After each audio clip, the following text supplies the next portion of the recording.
Ever wondered that a staggering 95% of our purchase decisions occur in the subconscious? Mind-blowing, right? It exposes hidden power of persuasion in our lives. What does persuasion mean?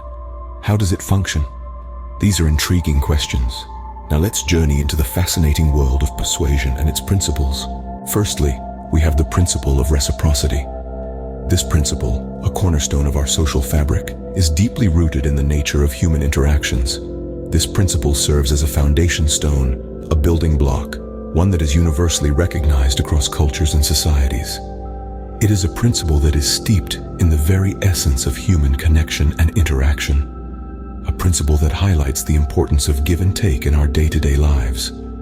This principle of reciprocity is not always visible, not always tangible, but it certainly exists. It's an unwritten rule that shapes how we interact with others, how we form relationships, and how we navigate our way through the complex maze of our social lives. It is a principle that operates at various levels, from the most trivial exchanges to the most profound relationships. But what precisely is reciprocity? Why do we consider it a principle? How did it come to be so integral in our lives? The explanations to these inquiries find their roots in the essence of psychology, a complex system driven by our subconscious minds. It's a principle that has been conditioned, evolved even, over thousands of years, shaping our behaviors, influencing our decisions, and driving our actions. We humans have been programmed to respond in a certain way to kindness. We treat favors with favors, good deeds with good deeds. The law of reciprocation has been etched into our DNA, manifesting as an instinctive impulse to repay kindness with kindness. This underlying inclination is the very foundation of the reciprocity principle.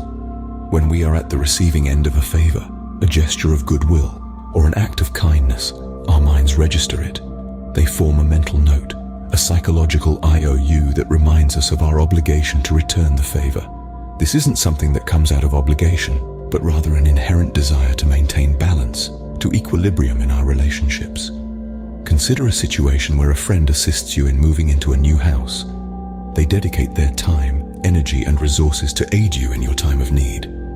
Now, when this friend requires help, maybe with a task like painting or fixing a leaking faucet, your natural tendency would be to provide your help. You do this not out of compulsion, but because the principle of reciprocity instills in you a need for fairness and balance. This principle is deeply ingrained in our societal norms and expectations. It is omnipresent. In business dealings, it appears in the form of concessions. In friendships, it manifests as mutual support. In romantic relationships, it forms the foundation for shared responsibilities and love. No matter where we look, the principle of reciprocity is at work, silently shaping our interactions and relationships. Fundamentally, the principle isn't just about returning a favor. It's about the underlying psychology that propels us to participate in a mutual exchange of kindness and support. It's about our yearning to cultivate relationships built on trust, respect, and fairness. It's about our need to create a world where kindness isn't simply received, but also reciprocated. However, the principle of reciprocity isn't a one-size-fits-all concept.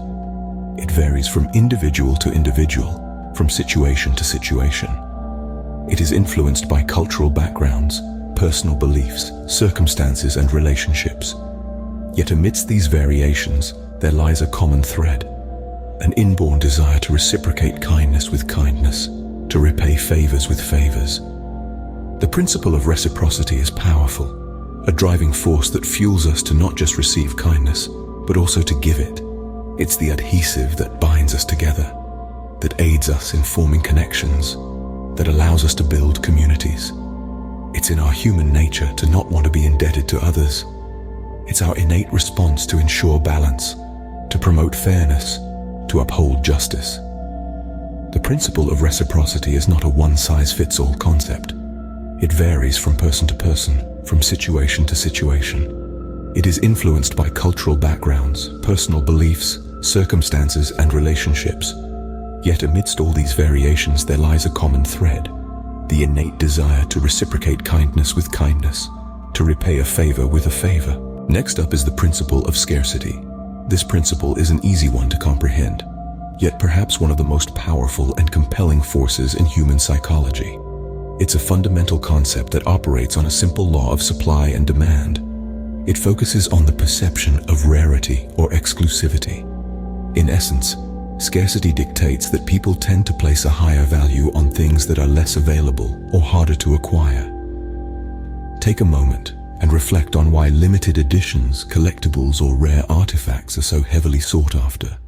It's because things are not abundant, they are scarce, they are rare, they are unique.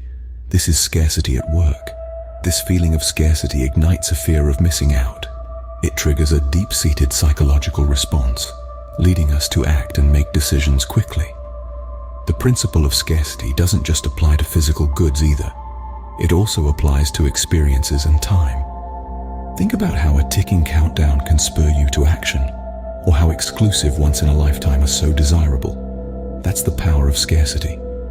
It's a principle that marketers and advertisers have been using for years, leveraging the fact that we, as humans, are wired to want what's rare, to chase what's fleeting, to desire what we can't easily have. The less there is of something, the more valuable it becomes. Then, we have the principle of authority.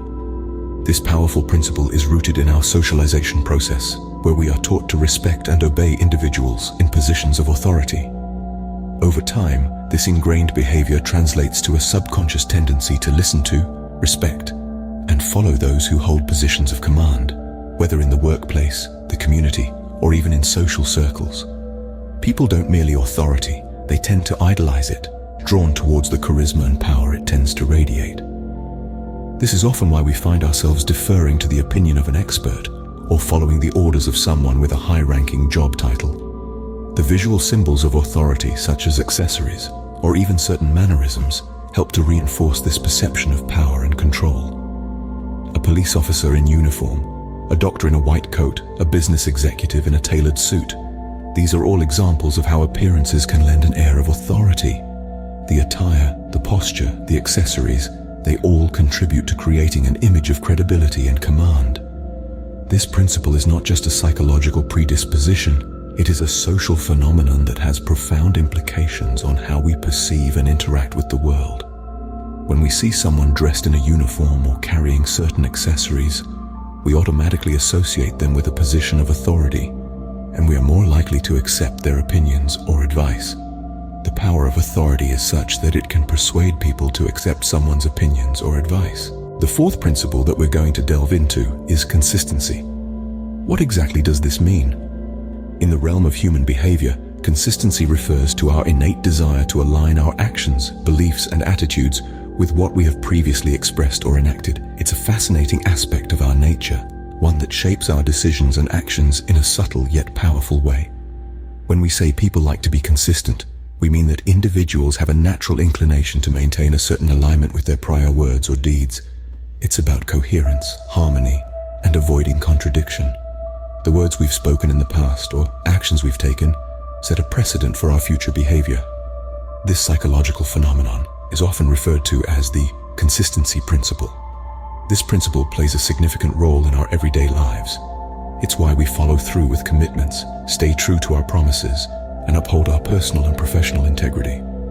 We inherently strive to keep our word, to stay true to the path we've set, and to live in a manner that corresponds with our self-identity.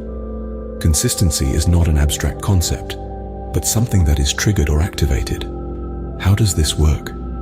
Well, the key lies in seeking and eliciting small initial commitments. When a person makes a small commitment, it sets the stage for larger commitments down the line.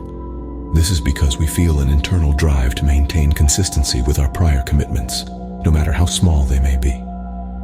In conclusion, the fourth principle, consistency, is a potent tool in the arsenal of human behavior. People have an inherent desire to remain consistent with their past actions and utterances.